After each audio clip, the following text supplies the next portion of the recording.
AICC ప్రధాన కార్యదర్శి దీపాదాస్ మున్షి గారు కూడా ఉన్నారు. వారితో పాటు సిడబ్ల్యూ సభ్యులు ఉన్నారు, ఉప ముఖ్యమంత్రి గారు ఉన్నారు.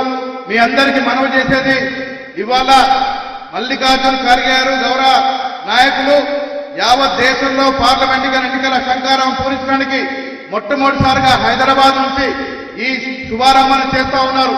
బూత్ స్థాయి ఏజెంట్లను పిలిచి మీకు దశ దిశ నిర్దేశం చేయాలనే ఉద్దేశంతో ఈ కార్యక్రమాన్ని వారు ఎంచుకున్నారు. ఇప్పటివరకు చాలా మంది పెద్దలు మాట్లాడినారు. నేను ఇప్పుడు రాష్ట్ర డిప్యూటీ ముఖ్యమంత్రి గారిని వారి స్వాగతం పనిచేయవలసిందిగా కోరుతా ఉన్నాను.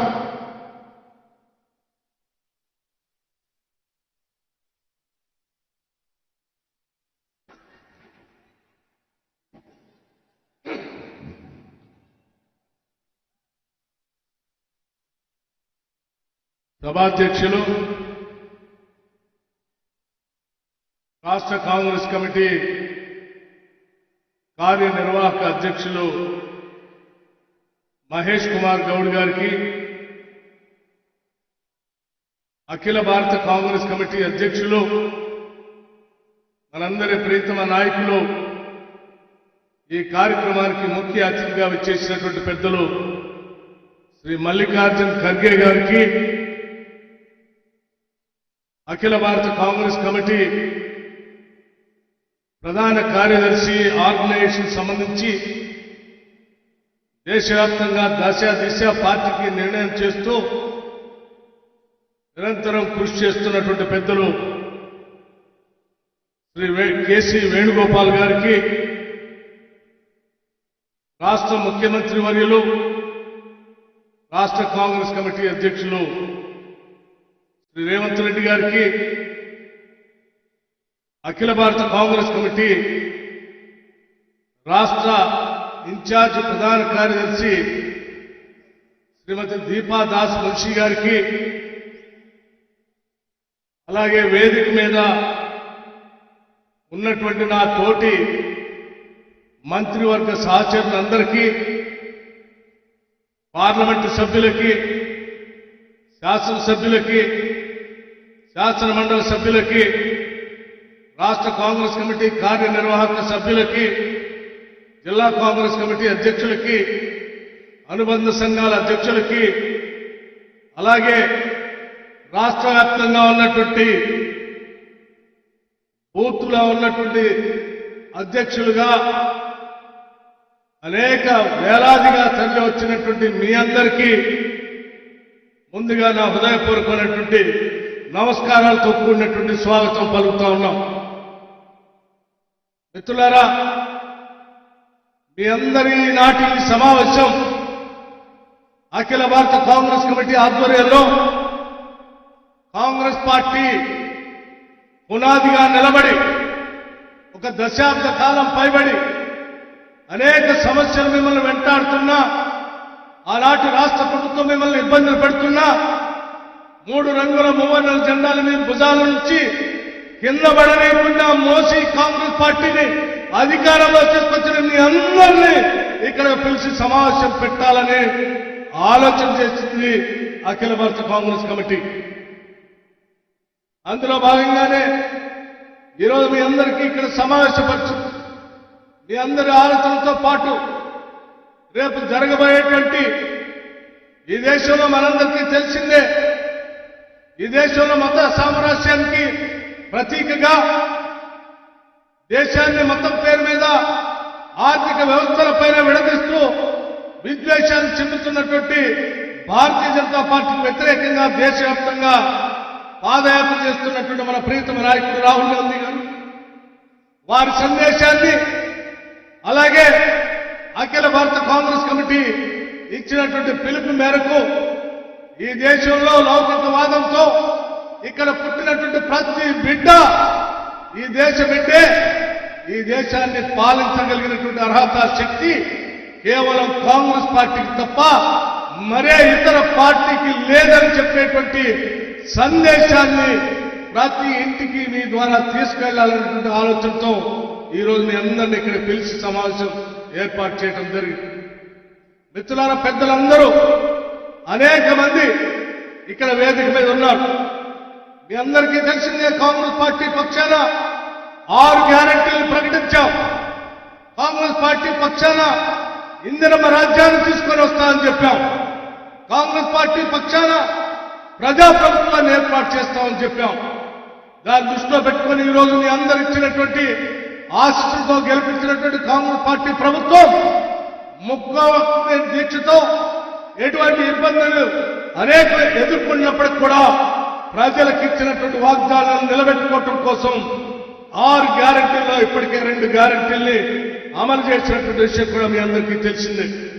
రేపు రాబోయే రోజుల్లో కూడా మరికొన్ని గ్యారెంటీల్ని అమలు చేయడం కోసం రాష్ట్ర ప్రభుత్వం తరఫున అనేక కసరత్తులు చేస్తూ మీరందరూ తలెత్తుకుని నిలబడేటట్టుగా ఈ రాష్ట్ర ప్రభుత్వ పాలన ఇందిరమ్మ రాజ్య ప్రజాపాలన అందిస్తామని చెప్పి మీ అందరికీ మాటిస్తా ఉన్నాం.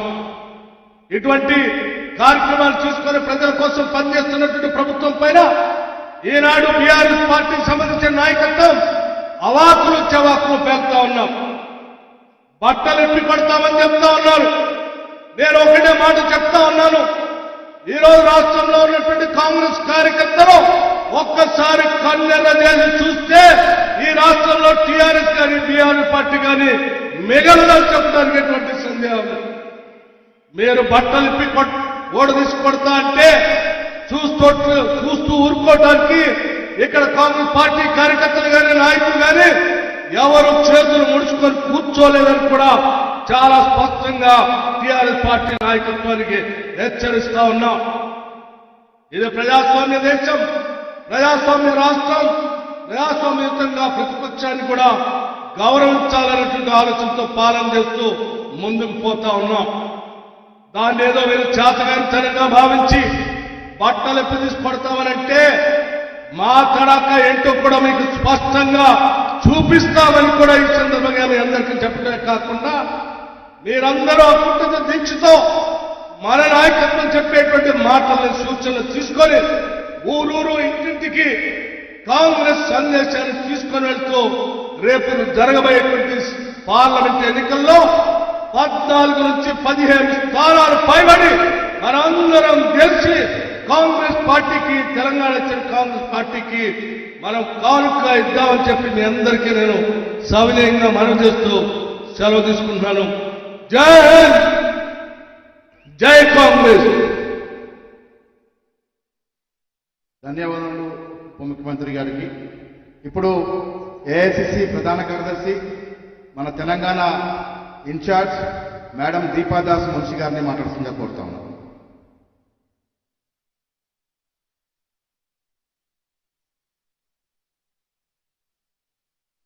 नमस्कार। हमारे तेलंगाना राज्य से बूथ के सिपाही, हमारे लीडरगण आज हमारे सामने आप लोग उपस्थित हैं। मंच में आदरणीय कांग्रेस प्रेसिडेंट मल्लिकार्जुन खड़गे जी, हमारे कांग्रेस एआईसीसी के जनरल सेक्रेटरी ऑर्गेनाइजेशन केसी वेणुगोपाल जी, तेलंगाना के मान और शान हमारे मुख्यमंत्री रेवंत जी, हमारे डेप्यूटी सीएम भट्टी जी, सारे मंत्रीगण, हमारे पार्टी के पीसीसी के सारे executive, district president, block president, mandal president, division president, अभी जंग लड़ने का समय है। सरकार आ गई है, लेकिन थोड़ा ठंडा पड़ गया है आप लोगों में। 24 में जंग है, मोदी को हराना है, राहुल गांधी को बैठाना है। आप लोगों को तैयार होना है। बूथ के सिपाहियों, बूथ के लीडर, आप लोग तैयार हो जाइए। पूरे तेलंगाना में 17 में 17 सीट कांग्रेस को जिता के हम भेजेंगे यहां से लोकसभा में। बहुत कठिन काम है। आज हमारे बूथ से सारे लीडर्स को हम बुलाए हैं, इसलिए कि जैसे आप लोग रात रात जागकर बहुत ही कठिन परिश्रम करते हुए तेलंगाना में सरकार बनाए हैं, उससे भी दुगना आपको परिश्रम करना पड़ेगा, तभी हम दिल्ली में पहुंचा पाएंगे 17 हमारे लोकसभा के मेंबर्स को। आपके ऊपर कांग्रेस की मर्यादा है, आपके हाथ में कांग्रेस का झंडा है और आप लोग शपथ लीजिए कि 24 के लोकसभा के चुनाव तक आप लोग घर नहीं बैठेंगे, घर घर जाके कांग्रेस का नाम प्रचार करेंगे, जो हमारा विचारधारा है उसको प्रचार करेंगे। हमारे साथ आज बहुत लोग हैं, बात करेंगे। हम हर एक लोकसभा में जाएंगे, वहां के वर्कर्स से बात करेंगे, हर एक डिस्ट्रिक्ट में जाएंगे, वहां के वर्कर्स से बात करेंगे और हमारी रणनीति तैयार करेंगे। खुश रहिए। जय हिंद, वंदे मातरम, जय तेलंगाना।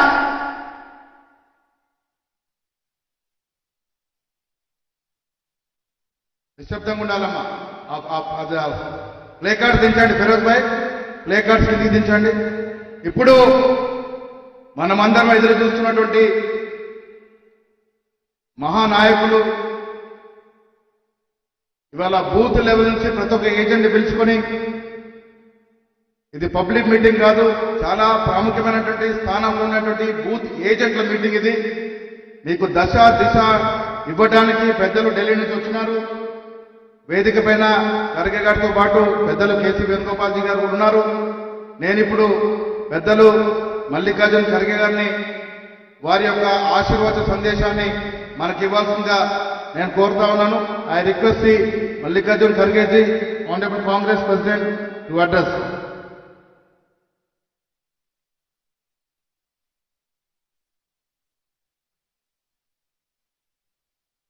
పెద్దలకి చప్పట్లతో స్వాగతం పలకండి దయచేసి.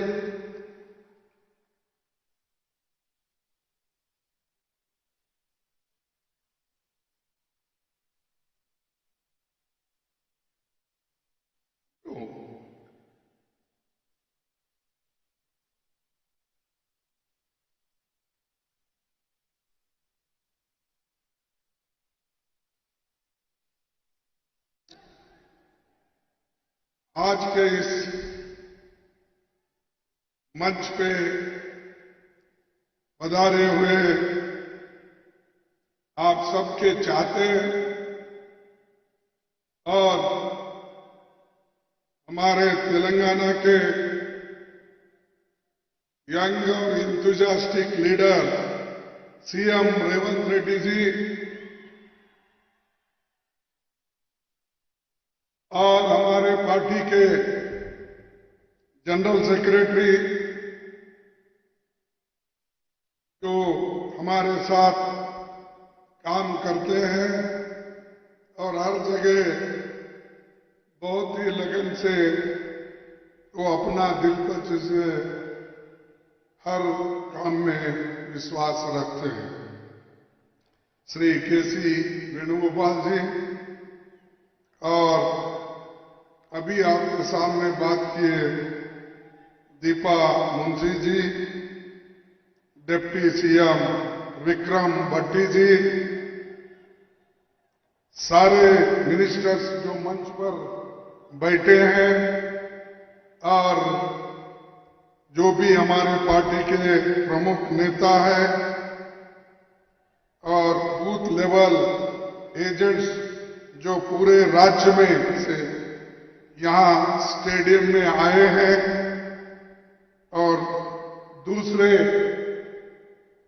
हमारे जो यूथ कांग्रेस है, महिला कांग्रेस है, सेवा दल है, किसान सेल है, एससी एसटी सेल है, लेबर सेल है, ऐसे सारे सेल कांग्रेस के ये हमारे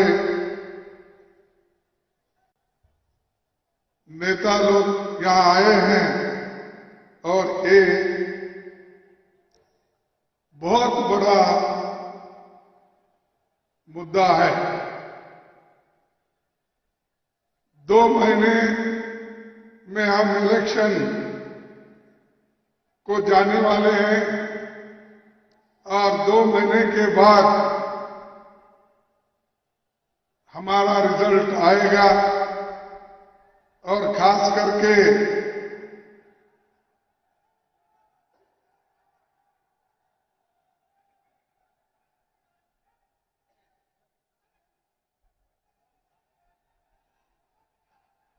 अरे बैठो बैठो बैठो।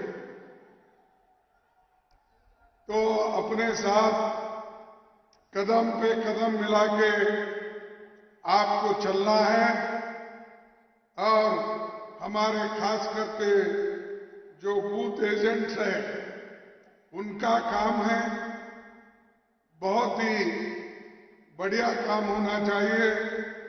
अगर बूथ लेवल एजेंट्स ठीक नहीं होंगे तो हमारा काम बहुत अधूरा रहेगा। ब्लॉक लेवल, बूथ लेवल और डिस्ट्रिक्ट लेवल के सभी नेता मिलके पार्टी के लिए सभी काम करेंगे, ऐसा मैं आशा करता हूं। और सबसे पहले मैं आप सबका धन्यवाद दूंगा कि आप सबके सामूहिक प्रयास से कांग्रेस की सरकार रेवंत रेड्डी के नेतृत्व में आया और वो अच्छी सरकार आज बनाए हैं। और जो वायदे आपने 6 वायदे किए थे गारंटी, अब वो 6 में से अब आप ऑलरेडी 2 गारंटी इंप्लीमेंट किए। 2 गारंटी इंप्लीमेंट हुए या नहीं? तो 2 गारंटी तो आपको शुरू किए हैं और 2 गारंटी जल्दी ही वो करने वाले हैं। आज कहेंगे या कल कहेंगे मुझे मालूम नहीं, लेकिन वो 2 गारंटी भी करेंगे। और 2 गारंटी 1-2 महीने 3 महीने छोड़ के वो फिर करेंगे। यानी जो वायदे आपको किए थे वो पूरे वायदे हम निभाएंगे और आपको सुख और समृद्धि के साथ करेंगे। वो दिन चले गए जो दिन लोग वायदा करते थे लेकिन निभाते नहीं थे, बोलते थे काम नहीं करते थे। हर आदमी इतना झूठ बोलता था कि जो चीज करना चाहिए था वो नहीं करते थे। तो ऐसे नेता बहुत है हमारे देश में। प्राइम मिनिस्टर खुद ही बहुत से वायदे किए। अब आजकल पेपर में आ रहा है, आप देखे हैं हर पेपर में फ्रंट पेज पे मोदी की गारंटी बोल के लिखते हैं। आप लोग देखे या नहीं मुझे मालूम नहीं। हर पेपर में मोदी की गारंटी। क्या है भी मोदी की गारंटी? उन्होंने कहा था 2 करोड़ नौकरियां दूंगा, ये गारंटी थी उसकी, दिया उसने। मोदी की गारंटी थी काला धन लाके 15-15 लाख देंगे, दिया मोदी ने। और आप रोज पेपर में देखो, हर पेपर में फ्रंट पेज पे मोदी की गारंटी। अरे बाप, तुम पहले की गारंटी नहीं दिए लोगों को, अब कौन सी गारंटी देने वाले हैं? मैं पूछता हूं। मेरे को परसों मिले थे सुभाष चंद्र बोस के जयंती के दिन। मैं उस दिन पूछना बोला था, फिर अच्छा नहीं था क्योंकि वो सुभाष चंद्र बोस की जयंती थी, इसीलिए मैं वो बात ज्यादा नहीं किया। मैं पूछना चाहता था उनको, क्या आपने जितने भी पहले गारंटी दिए थे उसमें कितने निभाए, ये पूछने वाला था। लेकिन अब वो जयंती समय रहने की वजह से मैं जो आने वाले सेशन में सारी चीजें जरूर पूछूंगा। जो जो उन्होंने वायदा किया था क्यों नहीं किया। अब सिर्फ लोगों को भगवान की फोटो बताने से पेट नहीं भरता, मेहनत करना पड़ता। मेहनत करने के लिए काम होना पड़ता है। काम होना है तो एम्प्लॉयमेंट होना, तो एम्प्लॉयमेंट भी नहीं और इन्फ्लेशन तो इतना बढ़ रहा है, महंगाई दिन पे दिन महंगाई बढ़ रही है। और मोदी जी बड़े खुश हैं, वो सब छोड़ देते हैं। चलो भाई सबको बोलते हैं कि भगवान की इच्छा। कल के दिन अगर लोग भूखे मर गए, किसान मर गया, तो भगवान की इच्छा ही बोलेंगे, क्योंकि उनको आदत है कब संकट आता है तो उस वक्त कुछ ना कुछ बहाना करते हैं। कभी पाकिस्तान का नाम लेते हैं, कभी चाइना का नाम लेते हैं, कभी भगवान का नाम लेते हैं। यही काम करते हुए आए हैं। और मेरा एक आपसे विनती है, ऐसे उनके जाल में मत फंसो।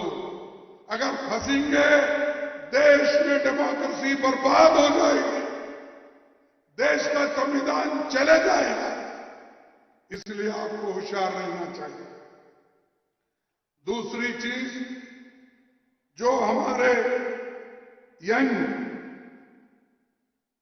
लड़के हैं, युवा हैं, वो चाहे जनरल हो, ओबीसी हो, एससी एसटी के हो, कोई भी हो, हर एक को काम होना चाहिए। काम के लिए, पेट भरने के लिए काम तो करना पड़ता है। तो इसीलिए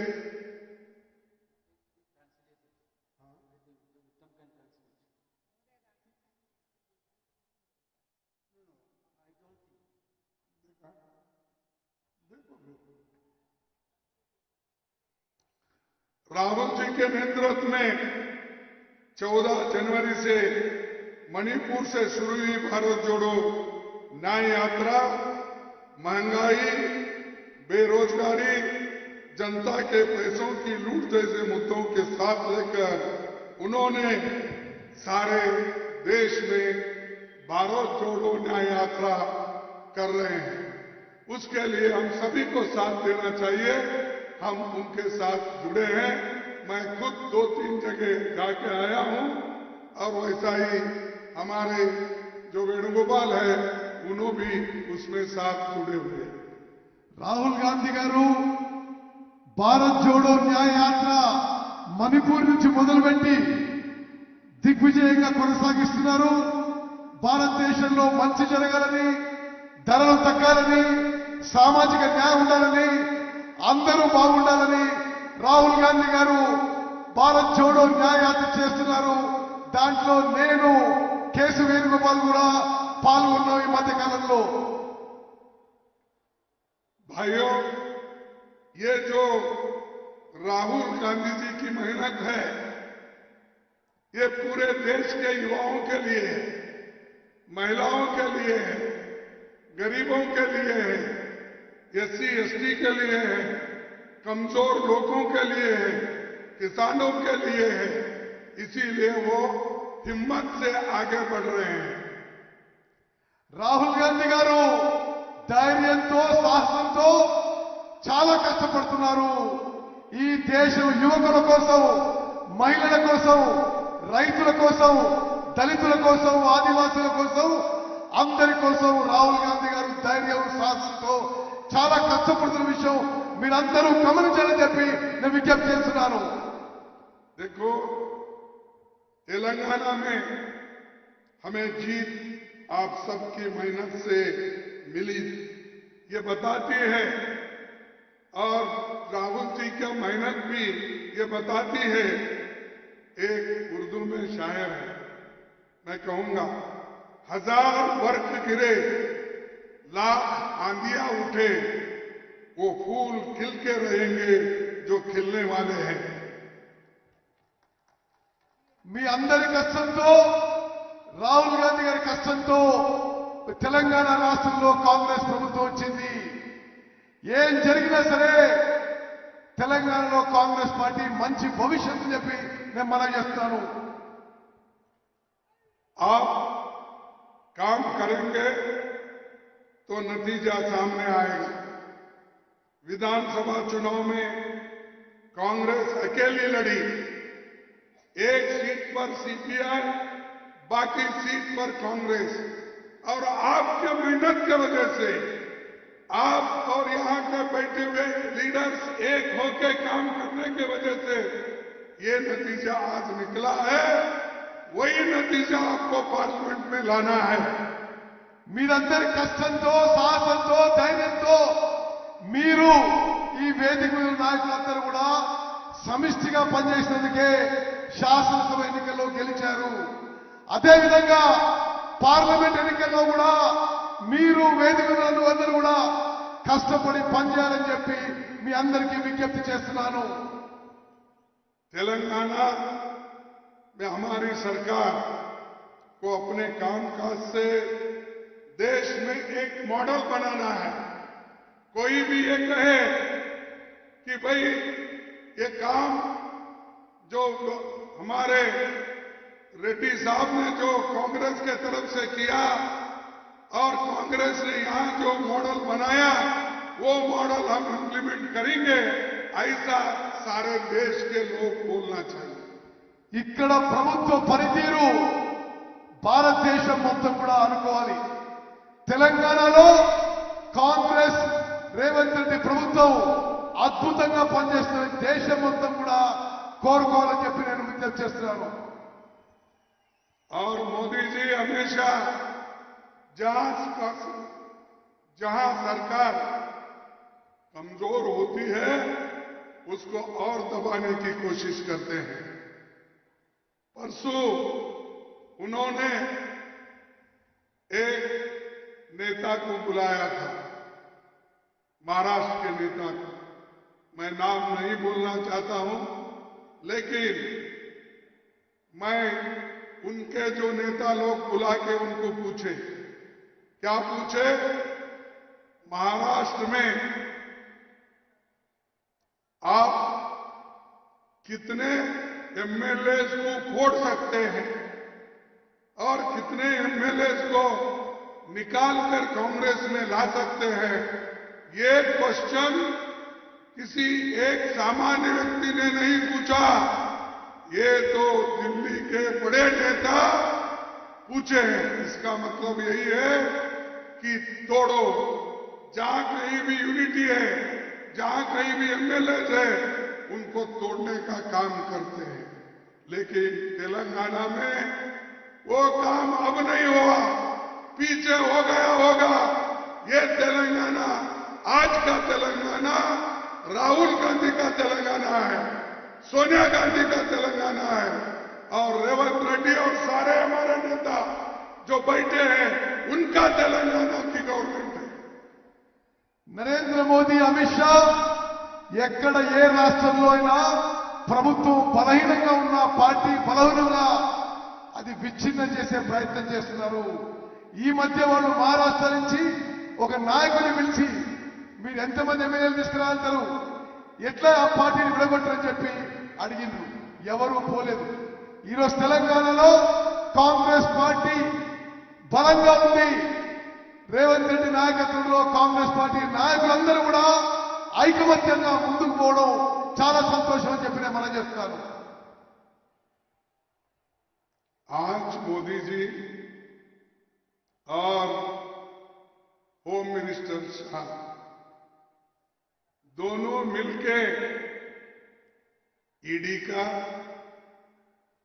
इनकम टैक्स का, सीबीआई का डर बता कर एमएलए को, एमपीज को डरा रहे हैं.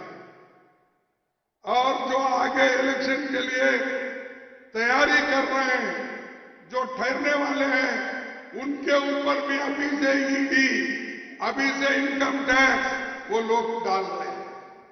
तो इसीलिए होशियार रहना। मैं रेवंत रेड्डी को भी बोलता हूं, जरा देख के होशियार हो, ये बड़े खतरनाक लोग हैं। इसीलिए जब ये खतरनाक लोग हैं, इनको उसी तरीके से लड़ना जो वो लड़ रहे हैं, उनसे ज्यादा ताकत लग के लड़ना चाहिए। Modi Amit Shah ED income tax సిబిఐని ఉపయోగించి ఎమ్మెల్యేలని ఎంపీలని బెదిరిస్తున్నారు. పోటీ చేసే వాళ్ళని కూడా బెదిరిస్తున్నారు. నేను రేవంత్ రెడ్డి గారిని కూడా ముందస్తుగా చెప్తున్నా, మీరు కూడా జాగ్రత్తగా ఉండండి. नरेंद्र मोदी रॉन्ग उनको अकेले को नहीं बोला, रेवंत रेड्डी और उनके जो कांग्रेस के नेता लोग हैं, ये सभी होशियार रहना चाहिए। నరేంద్ర మోదీ అమిత్ షా రేవంత్ రెడ్డిని అందరినీ కూడా మరి అలర్ట్ గా ఉండాలి. ఈడీ సిబిఐ ఐటీ ద్వారా మిమ్మల్ని ఇబ్బంది పెట్టే పరిస్థితి ఉందని చెప్పి నేను మనవి చేస్తున్నాను. जब जब तुम्हारी ताकत बढ़ती है, तब तब वो तुमको कमजोर करने के लिए खेल खेलते हैं। लेकिन तेलंगाना के लोग डरने वाले नहीं है। तेलंगाना के लोग हमेशा लड़ते रहे। आज जो इंडिपेंडेंट तेलंगाना हुआ, ये सोनिया गांधी जी के आशीर्वाद से हुआ, ये सोनिया गांधी के नेतृत्व में हुआ। हम सबको याद रखना चाहिए, अगर कोई गैर समझता है, गद्दारी करता है, तो वो ठीक नहीं है। एक आदमी ने तो गद्दारी किया, लेकिन अब पछता रहूंगा। कई लोग कोई बोलते हैं सोया है, कोई बोलते हैं उंडा है, कोई बोलते हैं बात कर रहा है, बोलते हैं मुझे मालूम नहीं। लेकिन जो कांग्रेस के साथ गद्दारी करता है, वो एक न एक दिन जरूर हारता है। బీజేపీ భయపెట్టించే ప్రయత్నం చేస్తుంది, కానీ తెలంగాణలో భయపడే వాళ్ళు ఎవరు లేరు. తెలంగాణలో సోనియా గాంధీ ఇచ్చిన తెలంగాణలో ఎవరు బీజేపీకి, నరేంద్ర మోదీకి, అమిత్ షాకి భయపడరు. కాంగ్రెస్ పార్టీని మోసం చేసిన వాళ్ళు, ద్రోహం చేసిన వాళ్ళు సమాజం ఎప్పుడు కూడా క్షమించదు. వాళ్ళు ఓడిపోతారని చెప్పి నేను మనం చేస్తున్నాను.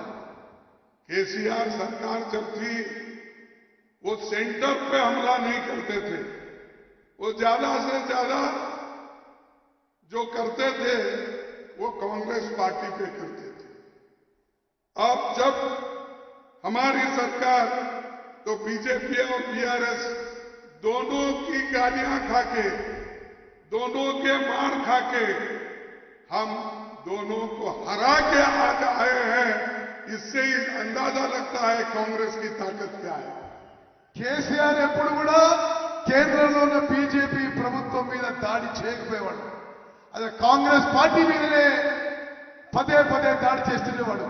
ఈ రోజు తెలంగాణలో కాంగ్రెస్ పార్టీ బీజేపీ టీఆర్ఎస్ ప్రభుత్వాలని పార్టీలని రెండింటినీ ఓడించిందంటే తెలంగాణలో కాంగ్రెస్ పార్టీ ఎంత బలంగా ఉందో ఆలోచన చేయాలని చెప్పి విజ్ఞప్తి చేస్తున్నారు. हम लोगों को रात दिन नीचे काम करना है, विलेज लेवल पे काम करना है। जब विलेज लेवल पे हम काम करेंगे, तभी हम यशस्वी हासिल करेंगे, तभी हम सक्सेस पाएंगे, नहीं तो बड़ा मुश्किल हो जाएगा। దినము రాత్రి మా అందరం కూడా క్షేత్ర స్థాయిలో, గ్రామ స్థాయిలో పనిచేయాలి, బూత్ స్థాయిలో పనిచేయాలి. అప్పుడే గ్రామ స్థాయిలో పనిచేస్తేనే మనం విజయం సాధిస్తామని చెప్పి నేను మనవి చేస్తున్నాను. जब पंडित जवाहरलाल नेहरू जी 1952 में इलेक्शन में थोड़े सीट हारने के बाद ऐसी ही वर्कर्स मीटिंग में उन्होंने कहा, क्या कहा, चुनाव में हम वहां सफल रहे जहां हमने जनता के बीच काम किया। फिर एक बार पढ़ता हूं, चुनाव में हम वहां सफल रहे जहां हमने जनता के बीच काम किया, लेकिन वहां फेल रहे जहां हमने केवल पब्लिक मीटिंग्स की। జవహర్లాల్ నెహ్రూ గారు ఒకసారి కొన్ని ఎన్నికల్లో కొన్ని సీట్లు ఓడిపోయినప్పుడు స్పష్టంగా చెప్పిండు. ఎక్కడైతే ప్రజల మధ్య ఉండి పని చేసినవో అక్కడ గెలిచినము, ఎక్కడైతే కేవలం పబ్లిక్ మీటింగ్స్ పెట్టినవో అక్కడ ఓడిపోయినవు అని చెప్పి నెహ్రూ గారు చెప్పిన విషయం గుర్తు చేస్తున్నాను. अगर हम जनता के साथ नहीं घुल मिले, उनके बीच काम न करें, तो हम उसका भरोसा जीत लेने की आशा नहीं कर सकते. నిరంతరం ప్రజల్లో పనిచేయాలి, ప్రజల్లో పని చేయకుంటే వారి విశ్వాసం గెలవలేమని చెప్పి నేను మనం చేస్తున్నాను. इसीलिए मैं बोल रहा हूं, जो बूथ लेवल के लोग हैं, जो विलेज लेवल के लोग हैं, पंचायत के कार्यकर्ता है और यहां स्टेट लेवल के नेता है, सभी को मैं ये बोल रहा हूं, तुम्हारी पूरी शक्ति अब पार्लियामेंट इलेक्शन में लगाओ. एक तो आपने जीता, you have one the battle, but you have win the war in 2024 parliament election. Booth స్థాయి నుంచి గ్రామ స్థాయి, గ్రామ పంచాయతీ స్థాయి, రాష్ట్ర స్థాయి నాయకులకి నేను విజ్ఞప్తి చేస్తున్నాను. మీరు కష్టపడి పనిచేయాలి, పార్లమెంట్ ఎన్నికల్లో గెలుపు కోసం పనిచేయాలి. 2023లో మీరు బ్యాటిల్ గెలిచారు, ఇప్పుడు 2024లో కూడా యుద్ధం గెలవాలని చెప్పి మీకు విజ్ఞప్తి చేస్తున్నాను. हमारे मोदी जी डेमोक्रेसी के बारे में बहुत बोलते हैं, वक्त आया तो क्या कहा उन्होंने? लोकतंत्र को मजबूत करना है. ठीक है जी, मजबूत करने के लिए तो हमने संविधान लिखा है. मजबूत करने के लिए पंडित जवाहरलाल नेहरू जी ने डेमोक्रेसी की नींव डाली है. लेकिन आप क्या कर रहे हैं? अरे पार्लियामेंट में हमको बोलने भी नहीं देते. जो अपोजिशन के लोग हैं, जो कोई मुद्दा उठाते हैं, गरीबों की मुद्दा उठाते हैं, युवाओं की मुद्दा उठाते हैं, जो अन्याय अत्याचार हो रहे हैं उसका मुद्दा उठाते हैं, तो उस एमपी लोगों को बाहर डालते हैं. 146 एमपीज को उन्होंने सस्पेंड करके हाउस के बाहर डाला. ये है मोदी की डेमोक्रेसी. నరేంద్ర మోదీ గారు ప్రజాస్వామ్యాన్ని బలపరుస్తుంటాడు అని అంటాడు, కానీ ప్రజాస్వామ్యాన్ని బలహీనపరుస్తున్నాడు. జవహర్లాల్ నెహ్రూ గారి టైంలో భారతదేశంలో ప్రజాస్వామ్యం బలంగా నిలబడింది, రాజ్యాంగం రచించబడింది. కానీ మోదీ గారి టైంలో పార్లమెంట్ లో ఎంపీలు ఏ ఇష్యూని రైజ్ చేద్దామన్నా పార్లమెంట్ నుంచి సస్పెండ్ చేస్తున్నాడు. మొన్నటికి మొన్న పార్లమెంట్ సెషన్ లో 146 ఎంపీలని నరేంద్ర మోదీ పార్లమెంట్ కి సస్పెండ్ చేయడం జరిగింది. इस 10 साल में मोदी ने डेमोक्रेसी को खत्म किया. डेमोक्रेसी के तहत जो इंडिपेंडेंट ऑटोनमस बॉडी बने थे उसको भी खत्म किया. और यहां तक कि मैं समझता हूं लोकतंत्र को खत्म करने के लिए उसने सारे अनेक योजनाएं रची है. तो उस मकसद को उसके मकसद को आपको फेल कराना है और लोगों को बताना है कि हम संविधान बचाएंगे, नेहरू जी के लोकतंत्र को बचाएंगे, अंबेडकर के संविधान को बचाएंगे. ये तुम्हारी आवाज होना चाहिए. నరేంద్ర మోదీ గారు గత 10 ఏళ్లుగా భారతదేశంలో ప్రజాస్వామ్యాన్ని సర్వనాశనం చేసే ప్రయత్నం చేశారు. అనేక స్వతంత్ర సంస్థలను నాశనం చేశారు. మరి మనందరం కూడా నెహ్రూ గారి కలలు, అంబేద్కర్ గారి కలలు, ప్రజాస్వామ్యాన్ని, రాజ్యాంగాన్ని కాపాడటానికి మోదీ గారి కుట్రలను వెలిబుచ్చాలి, కుట్రలను ఎక్స్పోజ్ చేయాలని చెప్పి మీ అందరికి మనం చేస్తున్నాను. भाइयों, और पंडित जवाहरलाल नेहरू जी के जमाने में वो एक बहुत बड़े स्टेट्समैन थे, दूरदर्शी थे. ये इनके जैसा नहीं है जाके समुद्र में डुबकी मारना उठना, डुबकी मारना उठना, ये नहीं करते थे जवाहरलाल नेहरू. जवाहरलाल नेहरू इस देश में बड़े बड़े कारखाने बनाए, बड़े बड़े डैम बनाए, इलेक्ट्रिसिटी लाए, सब चीज उन्होंने की। और उन्होंने ये कहा कि ये जो है बड़े बड़े कारखाने और बड़े बड़े dam, these are modern temple. Jawaharlal Nehru గారు ఒక గొప్ప స్టేట్స్మెన్, ఒక గొప్ప విజనరీ. భారతదేశానికి ఎన్నో పరిశ్రమలు స్థాపించేశారు, ఎన్నో డ్యాములు కట్టించారు. వారు నెహ్రూ గారు అన్నారు, ఈ పరిశ్రమలు, ఈ డ్యాములే భారతదేశానికి ఆధునిక దేవాలయాలు అని చెప్పి నెహ్రూ గారు అన్న విషయం మీకు గుర్తు చేస్తున్నారు. और उन्होंने आगे कहा, आजादी के बाद हमने जो तीर्थ यात्रा शुरू की थी, आजादी के बाद हमने जो तीर्थ यात्रा शुरू की थी, उसका मकसद था कि स्वतंत्र भारत में जो बच्चा पैदा हो वो हमेशा स्वतंत्र रहे और अपना सिर ऊंचा रखकर प्रगति और समृद्धि की दिशा में बढ़ने का पूरा काम करे। ये पंडित जवाहरलाल नेहरू जी 1958 में बोले, हमारी तीर्थ यात्रा क्या है? या आगे के बच्चों को मार्गदर्शन करना और भारत को उसका आजादी सुरक्षित रखना, ये हमारी तीर्थ यात्रा है। मोदी जी की तीर्थ यात्रा क्या है? अब देखिए, गरीबों के तरफ कभी देखता नहीं, सबको दूर से दर्शन, सेलेक्टिवली। बाप बेचारा परसों बहुत कोशिश करके अपनी, ये क्या करते हैं आप बोलते हैं टीवी में, बहुत प्रचार, रोज पेपर में वही, सब जगह वही था, लेकिन अपने मिनिस्टर को आने नहीं दिया, बड़े नेताओं को आने नहीं दिया।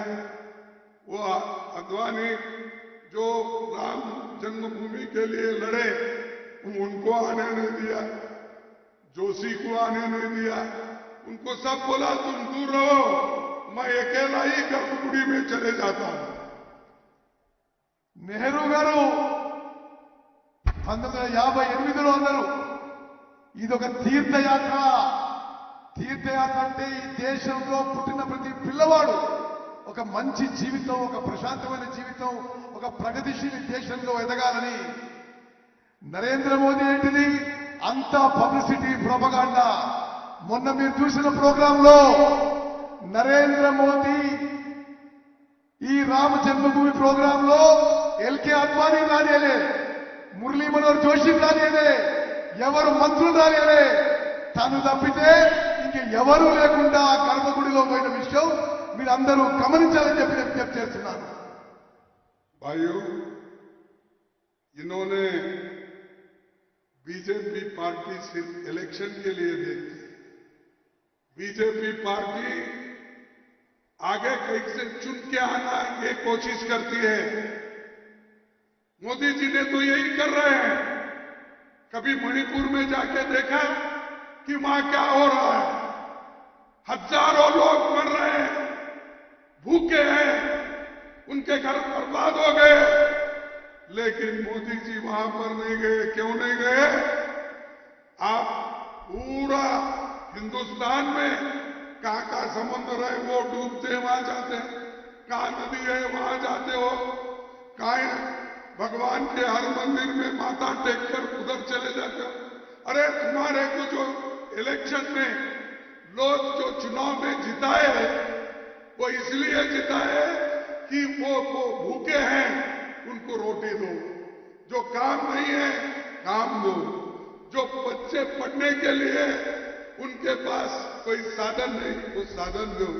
अरे भाई, इसके लिए तुमको चुन के लाए। ये तो हमारी आस्था है। भगवान हर एक के घर में, हर एक कितना छोटा भी अगर घर है तो देवल में तो भगवान रखते हैं, पूजा करते हैं, और तुम वो पूजा कर रहे सो भी बताते। देश का इतना पैसा बर्बाद हुआ मोदी के पब्लिसिटी में, वो उसका पैसा नहीं, हमारे मेहनत का पैसा है। क्या उन्होंने लाया? नहीं। क्या फिर भी बोलते हैं चल लोग, मेरे को ताजुब होता है। अरे बहुत कुछ किया, क्या किया बताइए आप।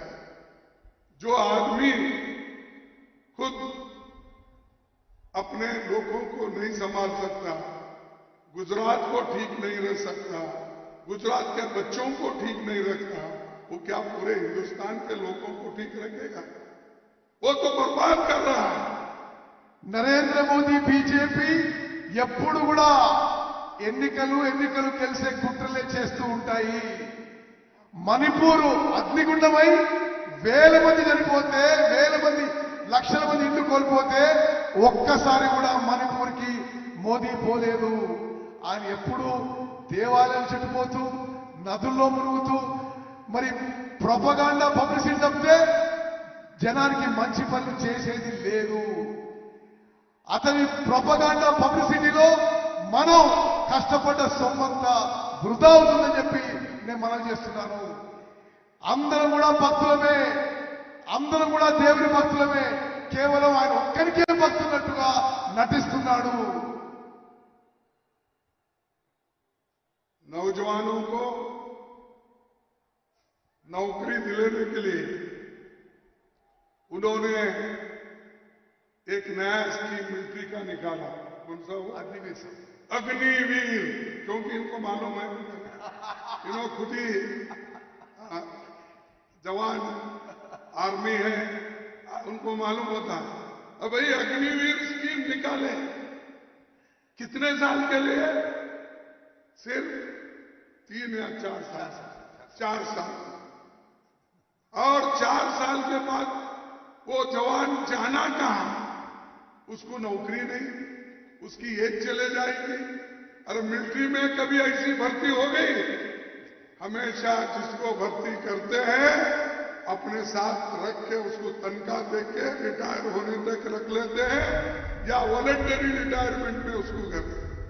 लेकिन मोदी सबको भ्रम करने के लिए, युवाओं को एक अलग दिशा दिखाने के लिए उन्होंने ये एक नया नाटक खेला, और उसमें आज हजारों बच्चे बर्बाद होकर फिर घर में बैठे।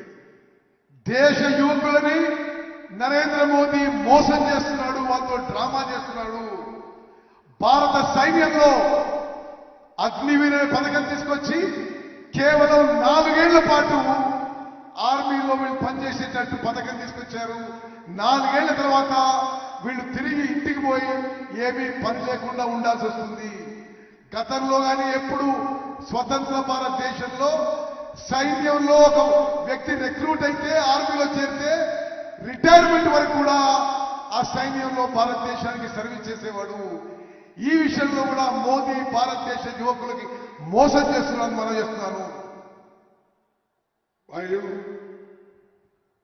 किसानों की बात करते हैं मोदी जी, क्योंकि खुद किसान नहीं, वो मैं जैसा एक मजदूर का बेटा हूं, वो भी बाप बेचारे चाय बेचने वाले का बेटा था। लेकिन वो किसान क्या काम करता है वो मालूम नहीं उनको, सिर्फ बात करते हैं। अरे किसान, इस देश में 22,000 किसान सुसाइड कर लिए। क्यों? उनको ठीक ढंग से एमएसपी नहीं मिल रहा। एमएसपी को क्या बोलते हैं?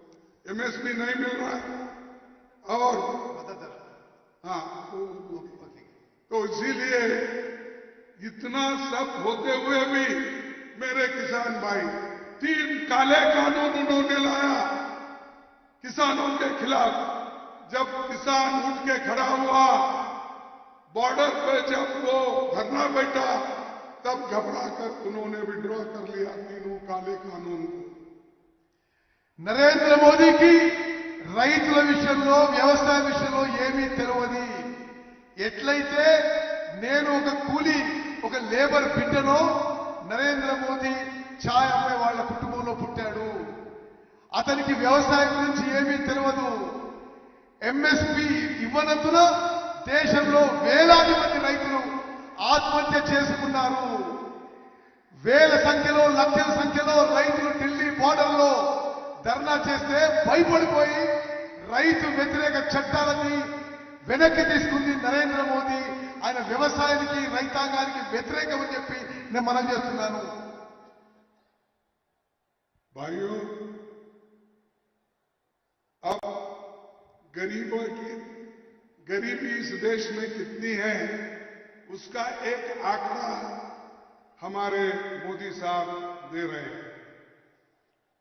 अरे 50 से ज्यादा % लोग अभी भी गरीब हैं और गरीब गरीब बनते जा रहा है, अमीर अमीर बनते जा रहा है.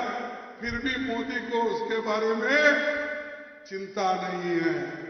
वो चाहते हैं चलो देश में गरीबी ऐसी होती है चलती. तो आप जानते हैं, सब पढ़े लिखे लोग जानते हैं, क्या गरीबी बढ़ी है, क्या गरीबी घट गई है, ये आप सोचिए. और अब उसको उत्तर देना है तो पार्लियामेंट में आपको जरूर उत्तर उनको देना चाहिए. నరేంద్ర మోదీ ప్రభుత్వం దేశంలో పేదరికం తగ్గిందని తప్పుడు అంకెలు ముందుకు తీసుకొస్తున్నారు.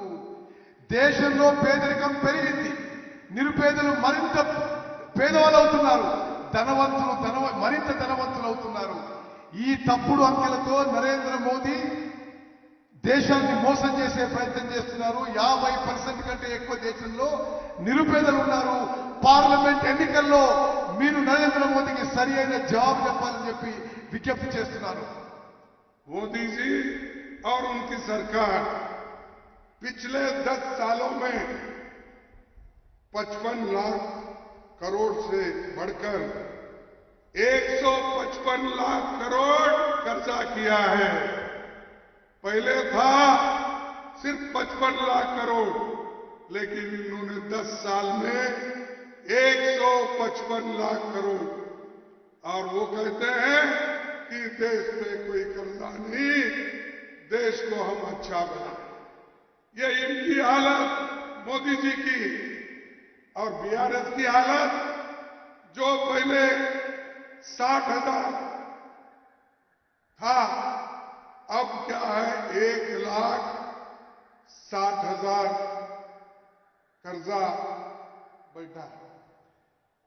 1,60,000 का 55 लाख 55,000 155 55 तो ये इनकी हालत. और इनके शरण में जाने वाले हैं उनकी हालत 10 साल में 55 लाख करोड़ से बढ़कर 155 लाख करोड़. तो आप बताइए भाई, देश आगे बढ़ रहा है, कर्जे से मुक्त हो रहा है, कर्जा कम हो रहा है. हर एक के सर पे आज एक कर्जा आपको ही पेमेंट करना पड़ेगा. इसलिए आप सोचो, ये हमारे इलाके में क्या था, अब क्या है. భారతదేశాన్ని నరేంద్ర మోదీ అప్పుల్లో ముంచాడు. ఈ 10 ఏళ్లలో ఆయన అధికారంలో వచ్చినప్పుడు 55 లక్షల కోట్లు అప్పుంటే నరేంద్ర మోదీ 10 ఏళ్లలో 155 లక్షల కోట్లకి భారతదేశం అప్పు చేరింది. ఈ అప్పంతా మీరు మేము కట్టాల్సి వస్తుంది. మొత్తం భారతదేశాన్ని ప్రజలందరినీ అప్పుల్లో ముంచిండు నరేంద్ర మోదీ అని చెప్పి మనం చేస్తున్నాను. और आज इलेक्शन के लिए हर कोशिश वो कर रहे हैं. सबसे पहले उन्होंने इलेक्शन प्रचार शुरू किया मेरे कॉन्स्टिट्यूंसी से. उनकी जो फ्लाइट उतरी परसों 8 दिन पहले, वो गुलबर्गा में उतरी. और क्यों उतरी मैंने पूछा किसी वहां के अफसरों से. नहीं साहब, गुलबर्गा का जो एयरपोर्ट है, जो एयर स्ट्रिप है, वो लंबा है, इसीलिए वो हम डिफेंस इधर में नहीं उतर सकते और हैदराबाद तो दूर होता है, इसीलिए गुलबर्गे में हम उतरेंगे. तो गुलबर्गे में वो उतरे, क्या करें, 350 कार्यकर्ता का एक टेंट लगा के एयरपोर्ट पे मीटिंग करें. ये ऐसे मोदी जी सरकारी पैसे में हर जगह टेंट लगाते, भाषण करते, हर जगह जाते अब वही गुलबर्गे में आने की क्या जरूरत थी? वो कोई बड़ा शहर नहीं है, एक छोटा एक पार्लियामेंट, एक डिवीजन सेंटर है। तो ये काम हमेशा वो करते हैं, इसीलिए आपको होशियार रहना चाहिए। मोदी बहुत कुछ ऐसे आड़े लाइन लेकर चले जाता है। నరేంద్ర మోదీ తప్పుడు విధానాలతో ఎన్నికలు గెలిచే ప్రయత్నం చేస్తున్నాడు. ఈ మధ్యనే వారం రోజుల క్రితం గుల్బర్గా ఎయిర్పోర్ట్ లో ప్రభుత్వ ఖర్చుతో ప్రభుత్వ విమానంలో ల్యాండ్ అయి కేవలం 350 మందితో ఎయిర్పోర్ట్ లో షామియానా వేసి మీటింగ్ పెట్టాడు. ఇది మొత్తం ప్రభుత్వ ఖర్చుతో ఆయన వ్యక్తిగత ప్రచారం జరుగుతుంది. మనందరం కూడా నరేంద్ర మోదీ ప్రచారంపై అప్రమత్తంగా ఉండాలని చెప్పి విజ్ఞప్తి చేస్తున్నాను. अंत में मैं ये कहूंगा, बूथ लेवल एजेंट्स मजबूती के साथ काम करना है। इसके लिए आपको रेवंत रेड्डी जी बताएंगे, वो खुद भी करेंगे, उनके मिनिस्टर्स करेंगे, उनके लोग करेंगे। और उन्होंने जो आप लोगों को बताएंगे वो आप उसके बारे में चिंतित होकर आप काम करिए। और दूसरा, 28 पार्टियां मिलके हम लोगों को काम करना है। 28 पार्टी एकजुट होके बीजेपी के खिलाफ हम लड़ रहे हैं, सभी लोग एक हो गए हैं। इस बार मोदी जी को हम लेसन सिखाएंगे, बीजेपी हटेगी और इंडिया पार्टी आएगी। బూత్ లెవెల్ ఏజెంట్స్ మీ అందరికీ విజ్ఞప్తి చేస్తున్నా, కష్టపడి పనిచేయండి, పార్లమెంట్ ఎన్నికల్లో గెలిపియాలి. రేవంత్ రెడ్డి గారు వారి మంత్రులందరూ కూడా మీకు సూచనలు ఇస్తారు. అందరూ కష్టపడి పార్లమెంట్ ఎన్నికల్లో గెలిపియాలి. ఇప్పుడు 28 పార్టీలతో ఇండియా అలయన్స్ ఏర్పాటు చేసినాం. బీజేపీని ఓడించి కేంద్రంలో ఇండియా అలయన్స్ అధికారంలోకి వస్తామని చెప్పి నేను మనవి చేస్తున్నాను. आखिरी में मैं एक स्लोगन देता हूं, आप उसी ढंग से आवाज उठाइए। जय हिंद, जय हिंद। अरे क्या भाई, तुम नए नए जोश में सरकार हमारी आई है, क्या जोश कम हो गया क्या? जय हिंद, जय हिंद, जय कांग्रेस, जय कांग्रेस, जय कांग्रेस। आप सबको धन्यवाद, थैंक यू। आप सबका मैं फिर एक और अभिनंदन करता हूं।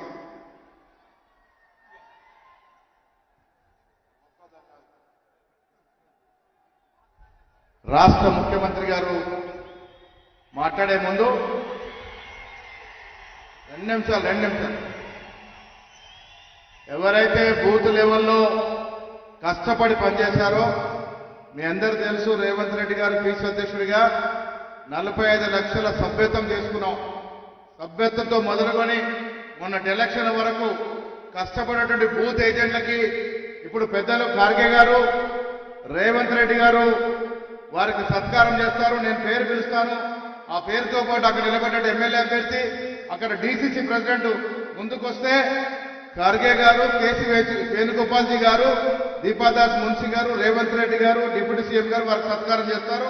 మొదటగా ఖానాపూర్లో ఇంద్రవెల్లి మండలం 69వ బూత్ చెందినటువంటి కొడప అశ్వత్థరావు గారు ముందుకు రావాలి. వారితో పాటు అక్కడ ఎమ్మెల్యే ఎడమా బుజ్జు గారు, డీసీసీ ప్రెసిడెంట్ గారు మీరు ముందుకు రావాలి. ఆ ముగ్గురు మాత్రం ముందుకు రండి దయచేసి.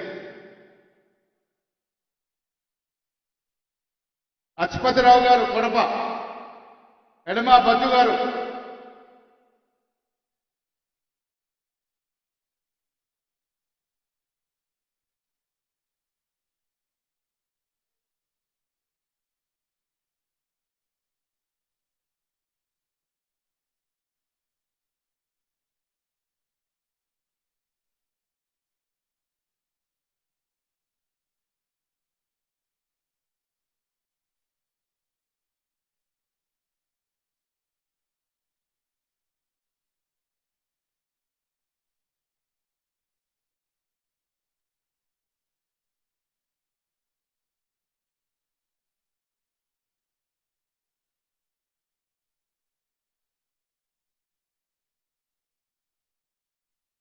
ఖమ్మం పార్లమెంట్లో మధిర నియోజకవర్గం వంగూరు రమేష్ గారు, వారితో పాటు గారు మధిర ఎమ్మెల్యే డిప్యూటీ ముఖ్యమంత్రి గారు, అక్కడ డీసీసీ ప్రెసిడెంట్ గారు ముందుకు రావాల్సిందిగా కోరుతా ఉన్నాం.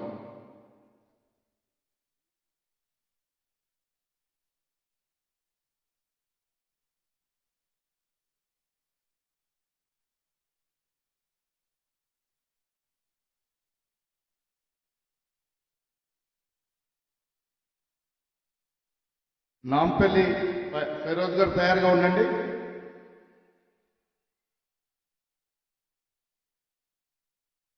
నాంపల్లి తర్వాత రామగుండం,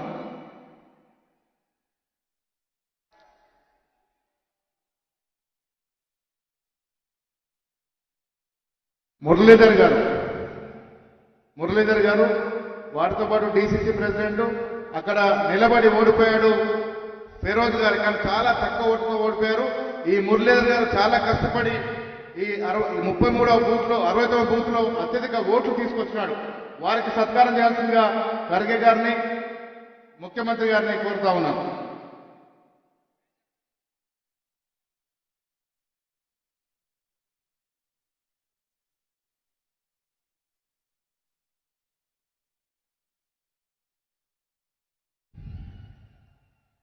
తర్వాత రామగుండానికి చెందిన అసిఫ్ గారు, రామగుండం ఎమ్మెల్యే గారు, అక్కడ డీసీసీ ప్రెసిడెంట్ వారే కాబట్టి వారిని రావాల్సిందిగా కోరుతా ఉన్నాం.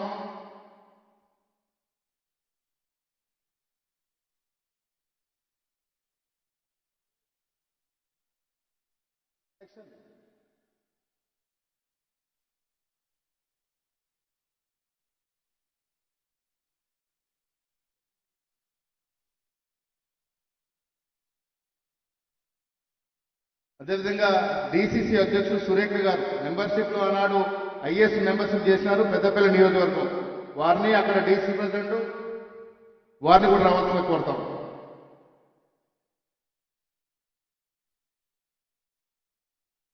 సురేఖ గారు మెంబర్షిప్ ఆ రోజు ఐఏఎస్ గా చేసినారు.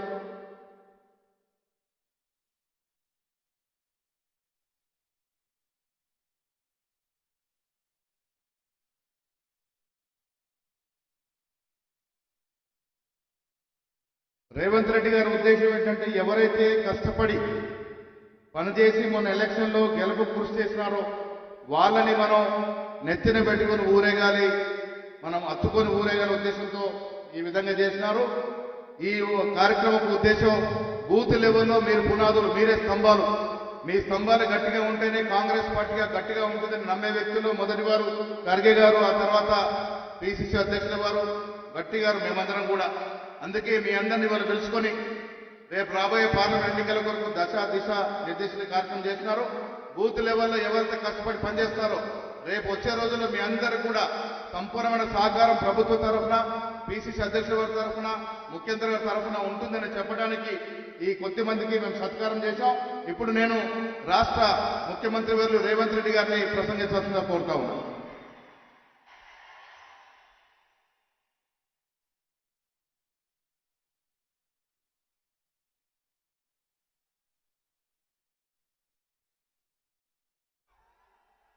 తెలంగాణ రాష్ట్ర కాంగ్రెస్ పార్టీ బూత్ లెవెల్ కార్యకర్తల సమావేశానికి అధ్యక్షత వహించిన శ్రీ మహేష్ గౌడ్ గారు, ఈ కార్యక్రమానికి ముఖ్య అతిథులుగా విచ్చేసిన అఖిల భారత కాంగ్రెస్ పార్టీ అధ్యక్షులు, మన పక్కనే మన పాత హైదరాబాద్ ఉమ్మడి రాష్ట్ర ముద్దుబిడ్డ, గుల్బర్గా ప్రాంతవాసి, రాజ్యసభ కాంగ్రెస్ పార్టీ సభాపక్ష నాయకుడు, మా అందరి మార్గనిర్దేశకుడు మల్లికార్జున్ ఖర్గే గారు ఈ కార్యక్రమానికి ముఖ్య అతిథులుగా విచ్చేసిండ్రు. మీరందరూ వారికి పెద్ద ఎత్తున చప్పట్లతో స్వాగతం పలకాల్సిందిగా మీకు అందరికీ విజ్ఞప్తి చేస్తున్నా. అదేవిధంగా ఈ కార్యక్రమంలో జాతీయ ప్రధాన కార్యదర్శి కేసీ వేణుగోపాల్ గారు కూడా పర్యవేక్షించడానికి మొన్నటి ఎన్నికలలో ఇందిరమ్మ రాజ్యాన్ని ఏర్పాటు చేయడంలో మమ్మల్ని అందరినీ సమన్వయం చేసి ప్రభుత్వాన్ని ఏర్పాటు చేయడానికి తన కృషి చేసి ఈ రోజు కూడా ఈ వేదిక మీద కేసీ వేణుగోపాల్ గారు ఉన్నారు. వారికి కూడా మీ అందరి తరఫున నేను స్వాగతం పలుకుతున్నాను. మన రాష్ట్ర ఇన్ఛార్జ్ దీపాదాస్ మున్సి గారు నిన్న మొన్న విదేశీ పర్యటనలో ఉండి ఈ కార్యక్రమాలను పర్యవేక్షించడానికి నాకు కొంత సమయం దొరకకపోయినా ఈనాడు ఇంత పెద్ద ఎత్తున ఎల్బీ స్టేడియంలో కార్యకర్తల కాంగ్రెస్ పార్టీ కుటుంబ సభ్యుల సమక్షంలో ఎంత గొప్ప కార్యక్రమాన్ని ఏర్పాటు చేసి విజయవంతం చేసినందుకు దీపాదాస్ మున్సి గారికి కూడా మీ అందరి తరఫున వారికి కృతజ్ఞతలు తెలియజేస్తున్నా. అదేవిధంగా కాంగ్రెస్ పార్టీ కార్యనిర్వాహక అధ్యక్షులు, ఉపాధ్యక్షులు, జాతీయ కార్యదర్శులు, సిడబ్ల్యూసి సభ్యులు, రాష్ట్ర మంత్రివర్గ మిత్రులు, శాసన సభ్యులు, జిల్లా పార్టీ అధ్యక్షులు, మండల పార్టీ అధ్యక్షులు, గ్రామ కమిటీ అధ్యక్షులు, ప్రాణ సమానులైన బూత్ స్థాయిలో మొన్నటి ఎన్నికల్లో గెలిపించిన కాంగ్రెస్ పార్టీ సైనికులైన మీకందరికీ మనస్ఫూర్తిగా ధన్యవాదాలు, కృతజ్ఞతలు తెలుపుతున్న మిత్రులారా, ఇవాళ పెద్దలు మల్లికార్జున్ ఖర్గే గారు రేవంత్ రెడ్డి తెలంగాణ ముఖ్యమంత్రి అని ఈ వేదిక మీద పిలిచినప్పుడు ఈ కష్టం, ఈ శ్రమ, ఈ పదవి, ఈ హోదా మీ రక్తాన్ని చెమటగా మార్చి మీరు కఠోరమైన దీక్ష చేసి వీరోచితమైన పోరాటం చేయడం వల్లనే ఈ తెలంగాణ గడ్డ మీద కాంగ్రెస్ పార్టీ జెండా ఎగరేయడం వల్లనే మీరేమంటన్న ఈ రోజు ఇక్కడ నిలబడి తెలంగాణ రాష్ట్ర ముఖ్యమంత్రిగా ఈ రోజు గౌరవించబడుతున్నాడంటే మీ అందరి అభిమానం మీరు గుండెల్లో పెట్టి చూసుకొని మీ భుజాల మీద మోసింది కాబట్టి ఈ రోజు ఇంత గొప్ప గౌరవం దక్కింది. మిత్రులారా, ఇవాళ మీకు ఒక మాట గుర్తు చేయదలుచుకున్నా. మన నాయకుడు శ్రీ రాహుల్ గాంధీ గారు కన్యాకుమారి నుంచి కశ్మీర్ వరకు మండు టెండల్లో, మంచు కొండల్లో 150 రోజులు 4000 కిలోమీటర్లు అలు పెరగకుండా ఎంత కష్టం వచ్చినా, తుఫాను వచ్చినా, ఎవరు అడ్డం వచ్చినా ఆగకుండా కన్యాకుమారిలో మొదలుపెట్టిన పాదయాత్ర కశ్మీర్ వరకు కొనసాగించి ప్రపంచం దృష్టిని ఆకర్షించిండు. వారు పాదయాత్ర మొదలుపెట్టిన తర్వాత మొదటి విజయం కర్ణాటకలో కాంగ్రెస్ పార్టీ జెండా ఎగరేసినాం. రెండవ విజయం హిమాచల్ ప్రదేశ్ లో కాంగ్రెస్ పార్టీ జెండా ఎగరేసినాం.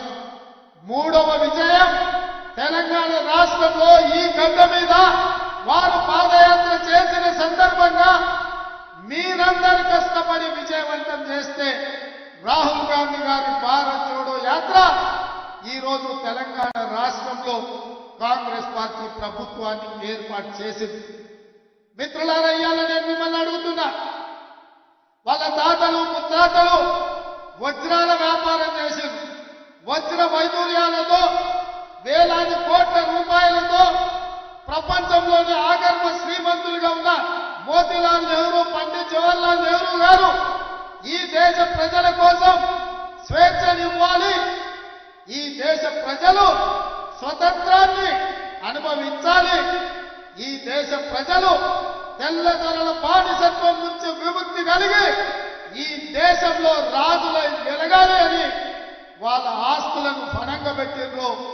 సంవత్సరాల కొద్ది జైల్లో మగ్గిండ్రు. ఆ కాంగ్రెస్ పార్టీకి నాయకత్వం వహించి భారతదేశానికి స్వతంత్రాన్ని ఇప్పించి ఈ దేశంలోనే త్యాగం అంటే వాళ్ళ కుటుంబం అని నిరూపించింది.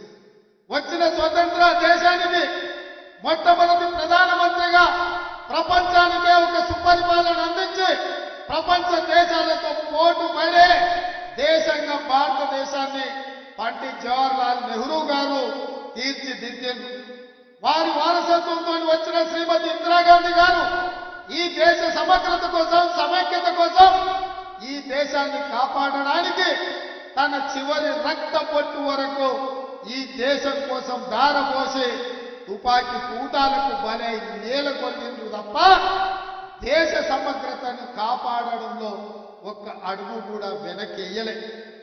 ఇందిరమ్మ వారసత్వాన్ని పునికి పుచ్చుకున్న రాజీవ్ గాంధీ గారు, విదేశాలలో పైలట్ గా ఉన్న రాజీవ్ గాంధీ గారు, ఇందిరాగాంధీ గారు చనిపోతే అదరలేదు, బెదరలేదు, భయపడలేదు. ఈ దేశానికి నాయకత్వం వహించడానికి వారు వచ్చి ప్రధానమంత్రిగా ఈ దేశాన్ని ముందుకు నడిపించిండు.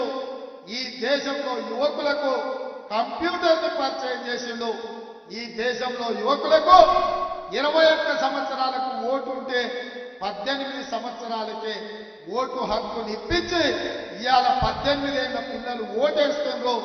ఈ దేశంలో ముఖ్యమంత్రులను, ప్రధానమంత్రులను ఎన్నుకుంటుండ్రు అంటే అది రాజీవ్ గాంధీ గారి గొప్పతనం, వారి త్యాగం ఉన్నది.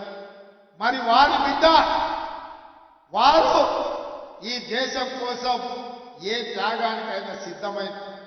రాజీవ్ గాంధీ గారు మరణిస్తే, వీర మరణం పొందితే, తమిళనాడులో శ్రీపెరంబదూరులో నేల కొరికితే శ్రీమతి సోనియా గాంధీ గారు భయపడలే. ఇద్దరి పిల్లల్ని సంకలో పెట్టుకొని 100 కోట్లు ఆనాడు ఉన్న జనాభాను ఈ దేశం అనాథ కాకూడదు, ఈ దేశం బలమైన నాయకత్వం ఉండాలి, నా దుఃఖం దిగబెట్టుకుంటాను, ఈ దేశ ప్రజల కోసం త్యాగం చేస్తానని శ్రీమతి సోనియా గాంధీ గారు ముందుకొచ్చి కాంగ్రెస్ పార్టీకి ఈ దేశానికి నాయకత్వం వహించి తిరిగి మళ్ళీ కాంగ్రెస్ పార్టీ అధికారంలో తీసుకొచ్చింది. ఆ విధంగా సంక్షేమంలో ఉన్న ఈ దేశానికి బలమైన నాయకత్వాన్ని అందించి ప్రధానమంత్రి, రాష్ట్రపతి పదవులకు త్యాగం చేసి ఈ దేశాన్ని మళ్ళీ శత్రు దుర్భేద్యమైన దేశంగా శ్రీమతి సోనియా గాంధీ గారు తీర్చిదిద్దారు. వారి స్ఫూర్తితోనే 2004లో రాహుల్ గాంధీ గారు ఎంపీ అయ్యారు.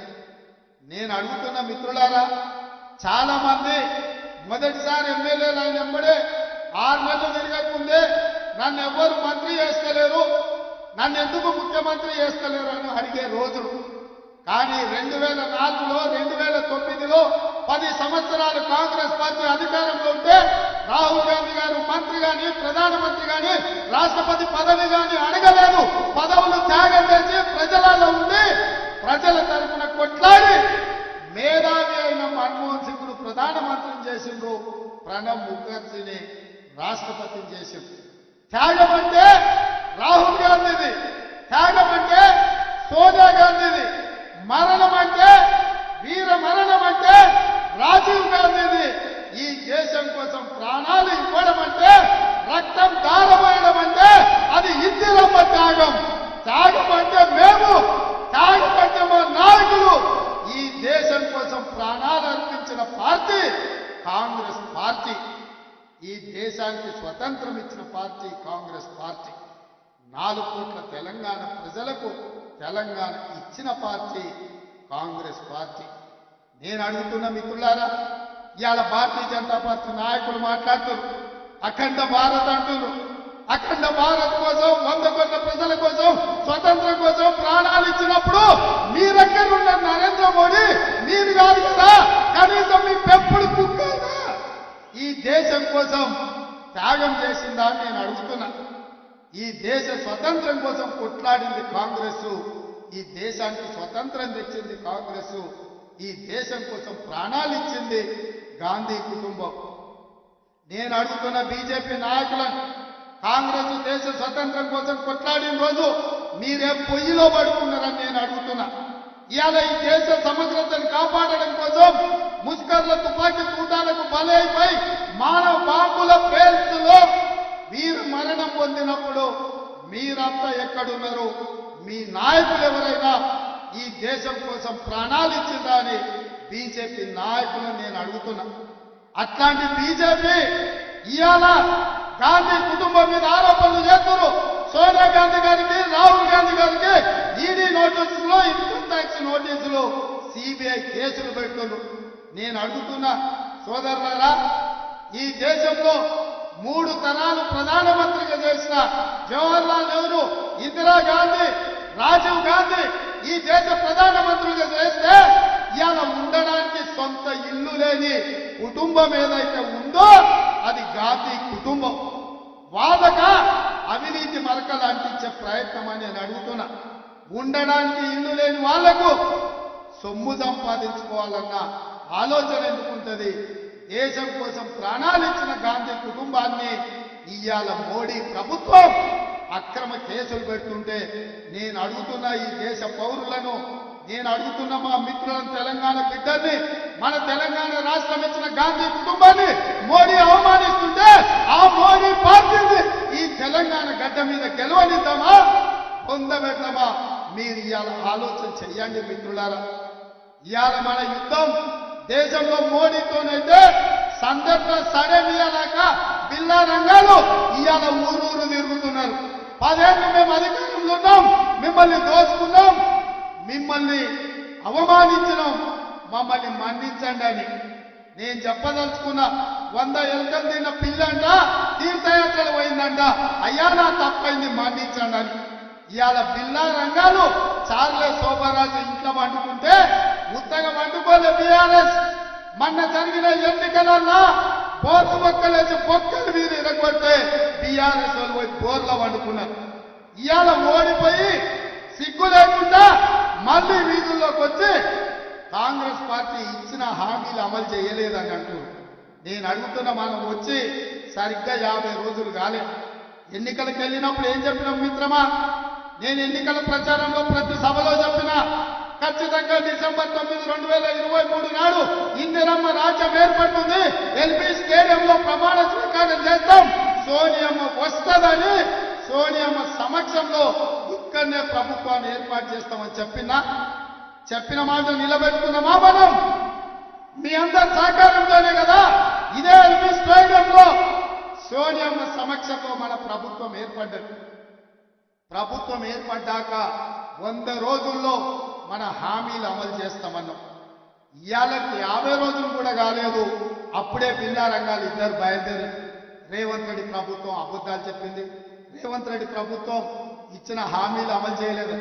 ఇంతకుముందే మా మిత్రుడు పొన్నం ప్రభాకర్ గారు చెప్తున్నారు, మనం బస్సు ఉచితంగా ఏదైతే ఆడబిడ్డలకు ప్రయాణం మొదలు పెట్టినామో 10.5 కోట్ల మంది ఆడబిడ్డలు ఇప్పటి వరకు బస్సులో ఉచితంగా ప్రయాణం చేసిందని చెప్పిండ్రు. మీరందరూ ఆడబిడ్డలకు తెలంగాణ నలుమూలల ఉచిత బస్సు ప్రయాణ సౌకర్యాన్ని ఏర్పాటు చేసినందుకు సోనియమ్మకు కృతజ్ఞత చెప్పుకోవాల్సిన అవసరం ఉంది. ఇవాళ రాజీవ్ ఆరోగ్యశ్రీ పథకాన్ని 10 లక్షలకు పెంచి అమలు చేస్తున్నాం. ఫిబ్రవరి మొదటి వారంలో మీ అందరి అభిమానంతో ఇంకో 2 పథకాలను అమలు చేయడానికి మీ ప్రభుత్వం, ప్రజా ప్రభుత్వం సిద్ధంగా ఉన్నది. దద్దమ్మలారా, మీరా మమ్మల్ని అడిగేది 3650 రోజులు ఈ తెలంగాణ ఏలిన మీరు దళితులకు 3 ఎకరాల భూమి ఇయ్యలే, పేదలకు డబుల్ బెడ్రూమ్ ఇల్లు ఇయ్యలే, ఇంటికో ఉద్యోగం ఇయ్యలే, మైనారిటీలకు 12% రిజర్వేషన్ ఇయ్యలే, గిరిజనులకు 12% రిజర్వేషన్ ఇయ్యలే. ఏమి ఇయ్యని సన్నాసులు ఇవాళ మమ్మల్ని ఏమి ఇయ్యట్లేదని మీరు అడుగుతారా? మీకు ఏమరుగుతుందని నేను అడుగుతున్న బిల్లా రంగాలు. ఇవాళ రాష్ట్రాన్ని దివాలా తీపించిండ్రు, 7 లక్షల కోట్ల అప్పు చేసిండ్రు. ఈ రాష్ట్రాన్ని కుక్కని చెప్పిన ఇస్తరాకులాగా చేసి ఈ రోజు ప్రభుత్వ ఉద్యోగస్తులకు జీత భత్యాలు ఇవ్వలేని పరిస్థితి ఉంది.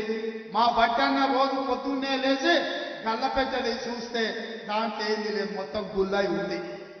ఉద్యోగస్తులకు జీతాలు ఇవ్వాలి ఎట్లా బట్టన్న అంటే ఆయన అక్కడిక్కడ చూస్తున్నాడు, రోజు రూపాయి జమేసి వాళ్ళకి జీతాలు ఇచ్చే పరిస్థితి. అయినా పింఛన్ ఆపలే, జీతాలు ఆపలే, లేకపోతే పేదలకు జరిగే సంక్షేమ పథకం ఆపలే, రైతు బంధు పథకం ఆపలే. ప్రతి సన్నాసోడు ఇంకా రైతు బంధు వేస్తలేడు అన్నట్టు. పోయిన సంవత్సరం మార్చి 31 వరకు కూడా ఆ సన్నాసుడు రైతు బంధు వేయలే. ఫిబ్రవరి ఆఖరి వరకు మొత్తం రైతు భరోసా పథకాన్ని వేసే బాధ్యత మనది. మీ అభిమానంతో ఫిబ్రవరి నెలాఖరు వరకు ఈ తెలంగాణ రాష్ట్రంలో ఉన్న 63 లక్షల రైతు కుటుంబాలకు మీ ద్వారా మాట ఇస్తున్నా. ఫిబ్రవరి ఆఖరు వరకు రైతు భరోసా ద్వారా మీ ఖాతాలలో నగదు బదిలీ చేసే బాధ్యత కాంగ్రెస్ పార్టీ తీసుకుంటుంది. నేను ఇదే చెప్పదలుచుకున్నా.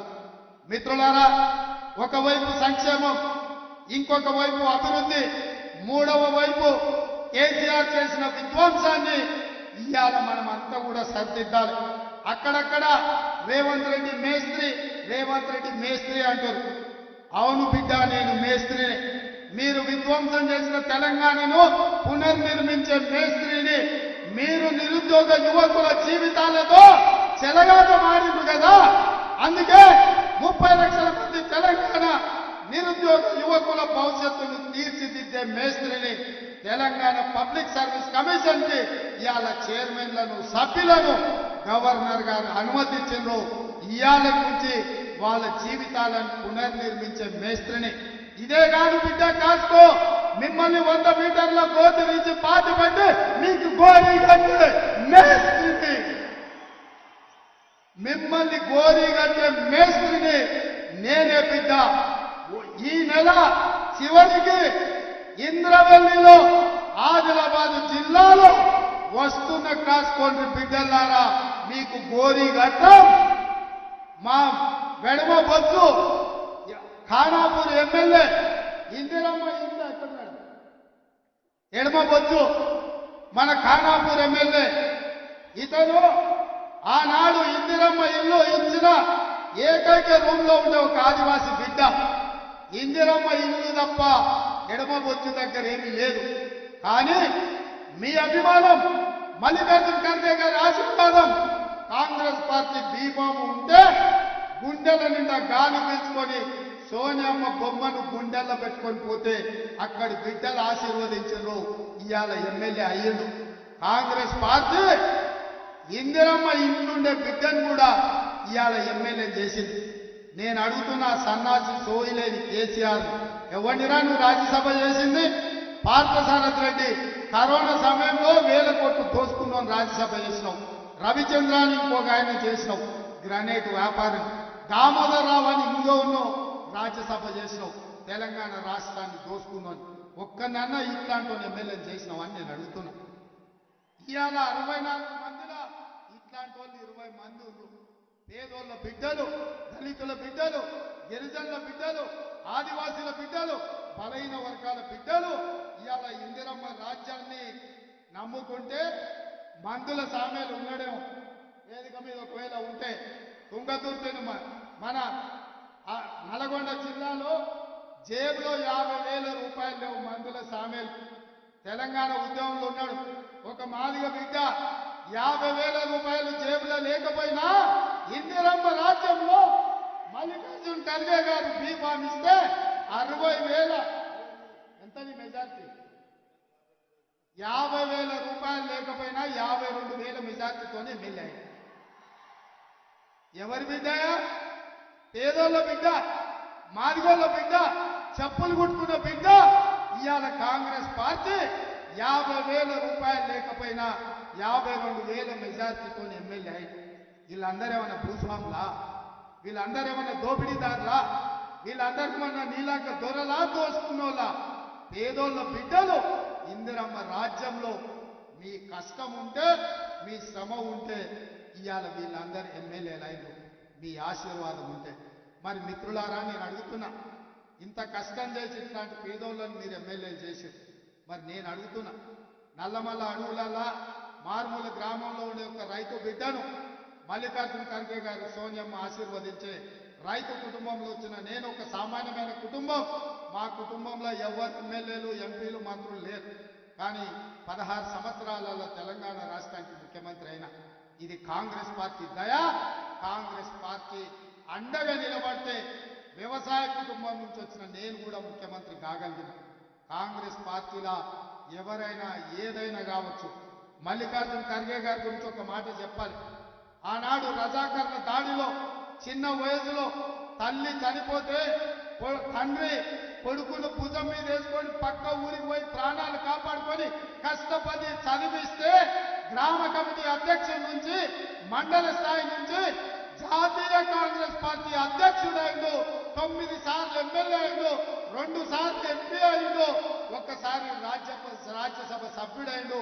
56 ఏళ్ల నుంచి మొదటిసారి ఎమ్మెల్యే అయితే 50 ఏళ్ల వరకు ఒక్కరోజు కూడా ఓడిపోకుండా గెలిచిండు. ఇవాళ కాంగ్రెస్ పార్టీకి అధ్యక్షుడైండు.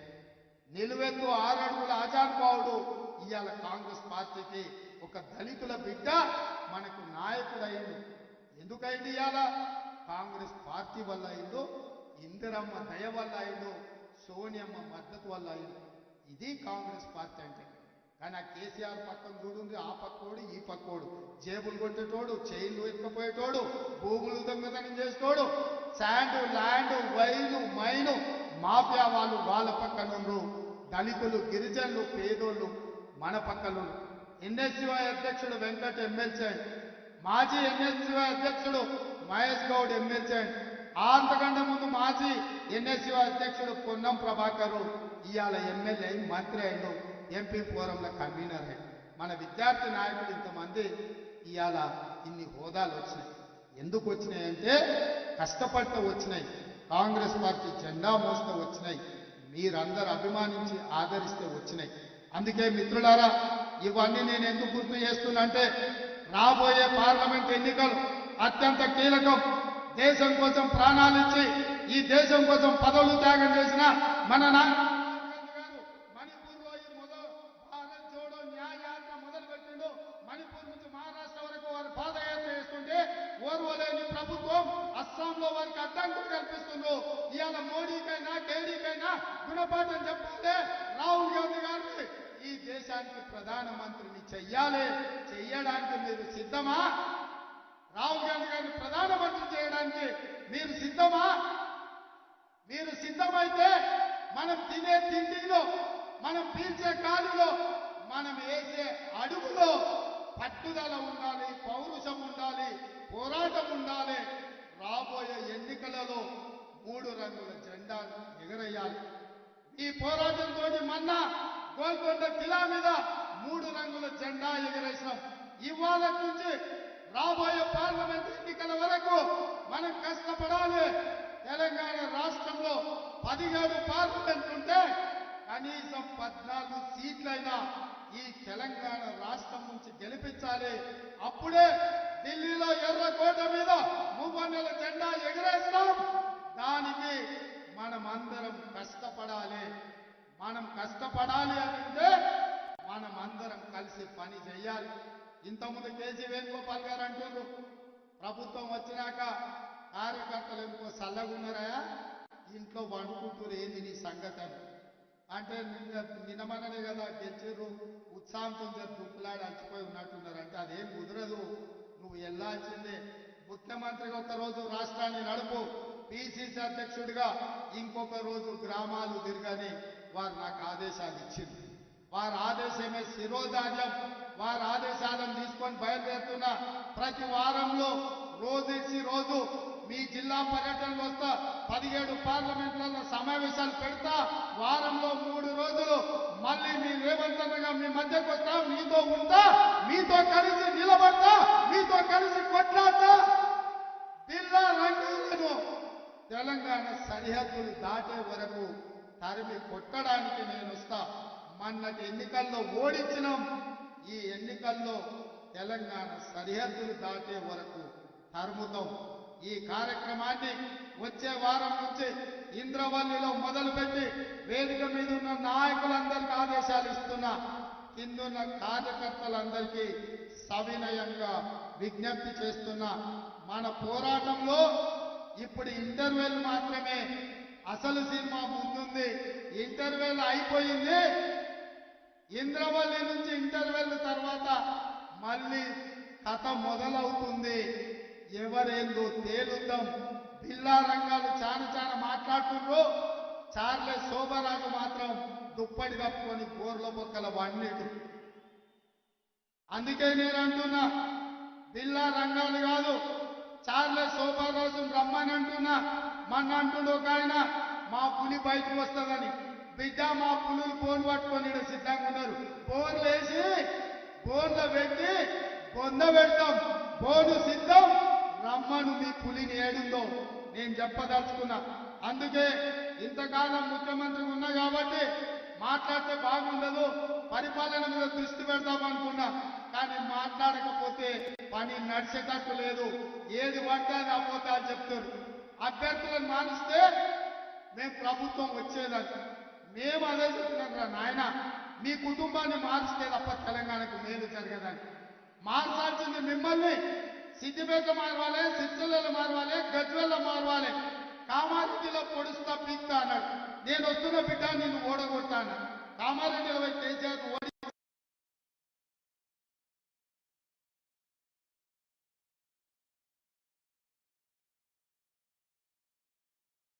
రేపటి ఎన్నిక మోడీ వేరు, కేడీ వేరు కాదు, రూపాలు మాత్రమే వేరు. వాళ్ళు ఇద్దరు ఒకటే, నాన్నకి బొమ్మ బొరుసు లాంటోళ్ళు. రేపు అప్పితప్ప ఒకటో రెండో కేసీఆర్ గెలిచిన ఢిల్లీకి పోయి మళ్ళీ మోడీకే ఇస్తాడు. ఎందుకంటే మారు పేరగాడు. కేసీఆర్ మీకు తెలుసు కదా, మారు పేరగాడు. ఈడ ఒక రూపంలో జమ చేస్తాడు, ఢిల్లీకి పోయి ఇంకొక రూపంలో అమ్ముకుంటాడు. మోడీ కేసీఆర్ వేరు వేరు కాదు. మోడీ మనిషే, మోడీ తాబేదారే.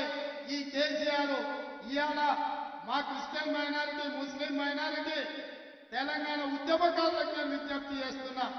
కేసీఆర్ వాడే ప్రతి ఓటు పరోక్షంగా మోడీకి అవుతుంది. బీఆర్ఎస్ చేసే ఓటు మూసీలేసినట్టు అవుతుంది. ఇవాళ ఢిల్లీలో కాంగ్రెస్ జెండా ఎగరాలి, రాహుల్ గాంధీ ప్రధానమంత్రి కావాలి అని అంటే ఈడ 14 ఎంపీలు గెలవాలి. అప్పుడే ఈ దేశంలో మళ్ళీ కాంగ్రెస్ ప్రభుత్వం వస్తుంది. 10 ఏళ్ల నుంచి మోసం చేసిన మోడీని ఓడగొట్టాలి. ఓడగొట్టాలి అంటే మనం అందరం కష్టపడాలి. మరి మనం కష్టపడాలి అని అంటే మీరందరూ సహకరించాలి. మిత్రులారా, సిద్ధమా? సిద్ధమా? సిద్ధమా? మరి మీ అందరి తరఫున కేసీఆర్ కు, హరీష్ కు, కేటీఆర్ కు సవాలు విసురున్నా? వచ్చే వారం నుంచి మొదలు పెడతామా? మొదలైనా కేసీఆర్ కాస్కో నీ ఆట మొదలైంది. కొన ఊపిరితో ఉన్నావు. ఆయుధ కూడా నీ పీక విసికే బాధ్యత, నీ పార్టీని పొందబెట్టే బాధ్యత మా వాళ్ళందరూ తీసుకున్నారు. ఇదే కాదు, మీకందరికీ చెప్తున్నా, మనం ఇచ్చే 6 గ్యారెంటీలు అమలు చేయడానికి గ్రామ గ్రామంలో 5 మందితోటి ఇందిరమ్మ కమిటీలు వేస్తాం. ఇందిరమ్మ కమిటీలలో మీరు ఉంటారు. ఎవరైతే మన పార్టీకి ఈ రాష్ట్రంలో అండగా నిలబడతారో సంక్షేమ పథకాలు వాళ్ళకు చేర్చాల్సిన బాధ్యత మీదే.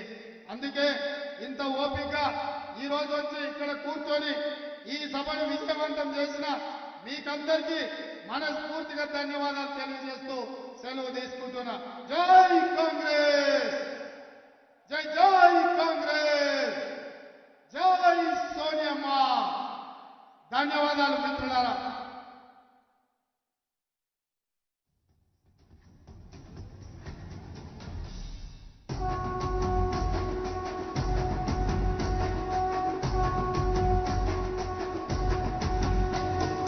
మూడు రంగుల జెండా బట్టి సింగమోలే